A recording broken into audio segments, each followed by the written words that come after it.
পিরোজপুর জেলার নাজিরপুর উপজেলার মালিখালী ইউনিয়নের উত্তর ঝনঝনিয়া গ্রামের বাসিন্দা ফাতেমা ইয়াসমিন অভিযোগ করেছেন যে তার প্রতিবেশী সবুজ ঢালী, মনি ডালি, মনোঢালী এবং রত্না ডালি সরকারি পানি উন্নয়ন বোর্ডের জমিতে জোরপূর্বক দুটি পোল্ট্রি খামার স্থাপন করেছেন। ফাতেমা ইয়াসমিনের দাবি, তিনি বাড়িতে না থাকার সুযোগে তারা এই খামার স্থাপন করেন, যার কারণে খামারের দুর্গন্ধে তার পরিবার ভোগান্তিতে পড়েছে।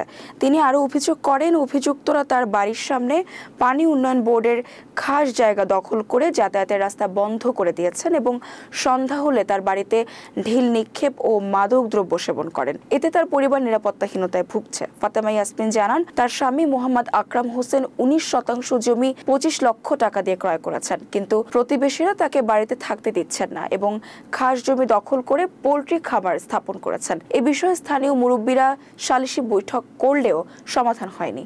ফাতেমা ইয়াসমিন প্রশাসনের কাছে দ্রুত পদক্ষেপ গ্রহণের আহ্বান জানিয়েছেন। নইলে তো মারি ফেলবো, আবার এসিড দিয়ে পোড়াই দেবে, তারপরে ঘর ভাঙিয়ে ফেলবে, সব হুমকি দিচ্ছে স্যার। বিভিন্ন ধরনের হুমকিতে আছে। হ্যাঁ, বিভিন্ন ধরনের হুমকিতে আছি।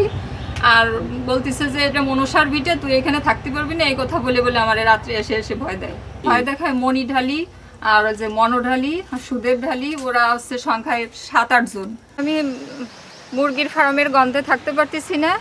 আশপাশ প্রতিবেশী যারা আছে সবাই কষ্টে আছি। আর আমি পথ নেব, আমাকে পথ নিতে দিচ্ছে না। পথ নিতে গেলে আমাকে হামকি ধমকি মার দিতে আসে।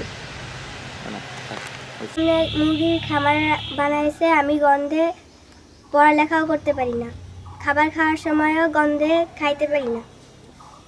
এই জন্য তোমার শরীর খারাপ, স্বাস্থ্য খারাপ? ও আচ্ছা, ঠিক আছে, ধন্যবাদ।